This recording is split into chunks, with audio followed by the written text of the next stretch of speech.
So we have a crack right over there that's causing a leak. This is the coolant expansion reservoir. The leak kind of goes all the way around this, falling all the way down into the engine bay and down to the floor. So I gotta replace this tank, and it's about 150 bucks, which sucks. And plus I gotta get more coolant, also expensive. So to replace the coolant expansion tank, we need to drain the coolant out of this tank. I'm gonna use my trusty Harbor Freight multi-use transfer pump to pump this out so I don't have to waste too much coolant. We had this spring clamp that was right here and it attached to this portion of the actual coolant tank. So this one here is spring clips. I use some pliers to open it like so, and then I was able to squeeze this out from here. I'm not going to reuse this one because I don't really like these style. I'm going to go with some regular hose clamps, and then I'm going to get the coolant out of here, get this changed out. There is another outlet pipe right over there. So this is the transfer pump. I'm going to take this portion and just stick it in here, try to get out as much of the fluid as I can. I'm going to take the other end and connect it or put it into a bottle, and then we're going to pump. So here we go.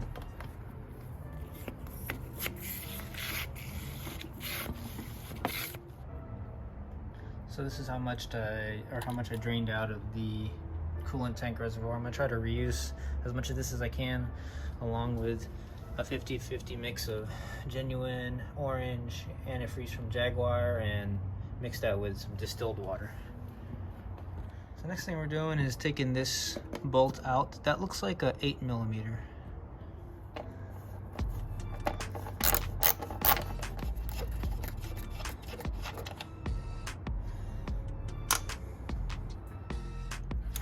So in order to slide this out, I need to get this strut bar out of the way.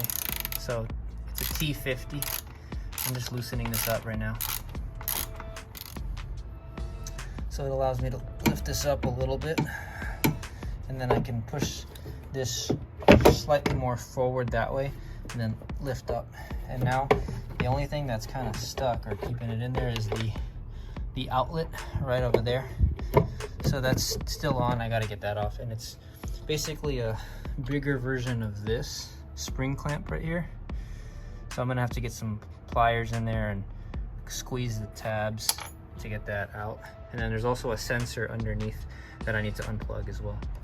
So I unplugged the sensor underneath there, and now I'm going to get at this plug, or this spring clamp right over there.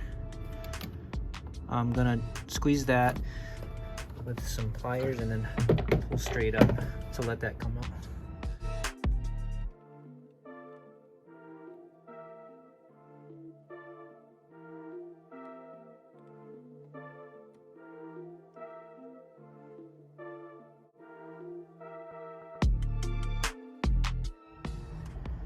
Okay, so we've got this area empty now. That's the bracket that holds the coolant tank in place. There's the sensor, there's the outlet hose. This was the coolant hose clamp that was really a pain in the butt for that outlet.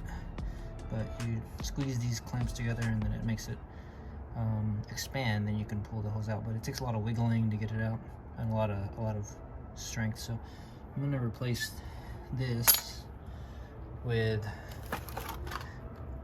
these clamps, more traditional style clamps. Alright, so I got the new coolant tank, and I'm gonna fit this outlet into this outlet pipe or tube. Let's see if I can find an angle for you guys.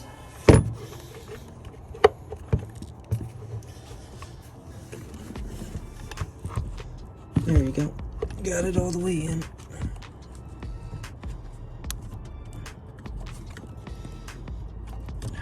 I'm just lining up right on this line here, and then we're going to tighten that screw.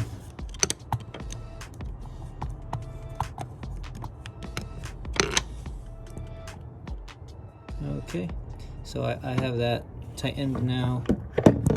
It's nice and strong, not going to come off. I'll monitor it if it ever leaks and maybe put a better clamp in, but for now the 99-cent store clamp is hopefully going to work. So I need to get the sensor on underneath, and then I'm going to line it up into that sliding bracket and then bolt this back in, and then we can start to fill up with some coolant. So it's in the sliding bracket now. If I try to pull up, it's not coming out, but it's still kind of loose here, so I'm going to put this screw back in. Now we're going to put this hose back in from the bottom. Before I do that, I'm going to get this clamp into the hose first. Alright, so we got our hose clamp on nice and tight, and we're going to get the bleed screw out so that we can start filling with coolant. So I'm putting the strut bar bolt back on, T50. So I removed the bleed screw, and now we're going to fill up with coolant. I'm going to start off with the leftover coolant that I have. I'm going to put that in first.